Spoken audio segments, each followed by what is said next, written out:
Good morning. Stephanie McAuliffe, the Illuminator for Leaders, coming to you this morning from my Riverwalk. This is the first of a series that I'm going to be doing on a weekly basis about change and how we move through it. There's lots of changes for a lot of us, and personally, for me as well. And someone reminded me yesterday, actually one of my coaches, that it's big, and so what? And it reminded me of a picture that my brother sent to me the other day of, it was a big swing that goes over just a huge crevasse. And I asked him, would you do it? And he said no, and I thought no as well. And I immediately tapped into the fear of what it would be to be so open over that crevasse.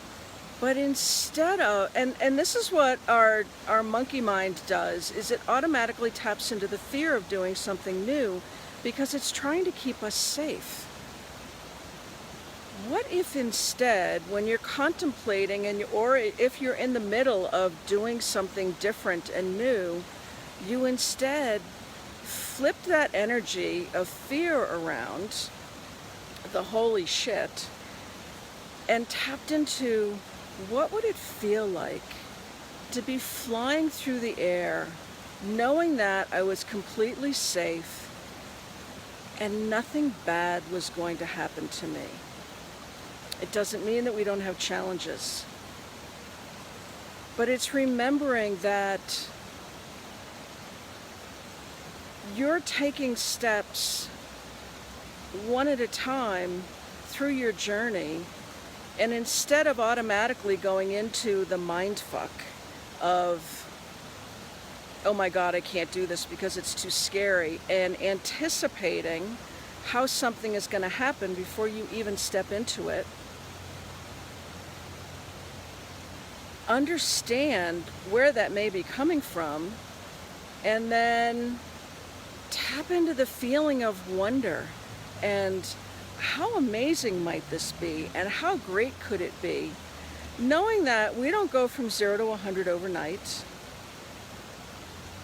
but it's when we take those little steps day over day or moment over moment that the change really begins to happen. And you know what?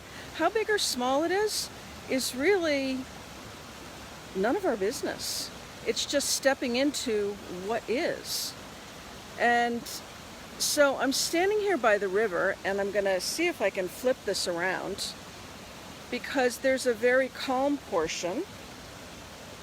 Oh, there's a very calm portion, and there is, I'll just turn my back to it.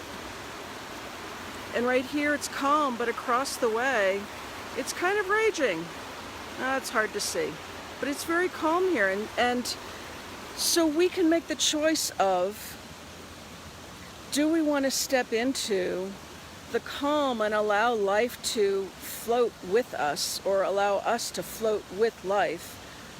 Or do we want to automatically do that monkey mind crap that is the old way of doing things? So how is it that you move through change? And it's also allowing ourselves to get a little bit ahead of it, so that you're acting and not reacting. And as always, if you want help with this, reach out, because none of us does this alone. And this was something that I was also reminded of. And that even when we're on that swing, going over that crevasse, doing a holy shit, it's tapping into, I'm surrounded by amazing people who are helping me on this journey, and I'm going to tap into the fun and the play that's going to come with me along as I step into this wonder that's all around me. I'll see you back here again next week for another conversation about how we step and move through this, because there are new ways that we can do this. And remembering that you're not alone. I'm Stephanie McAuliffe, the Illuminator for Leaders. Have an awesome day. Bye.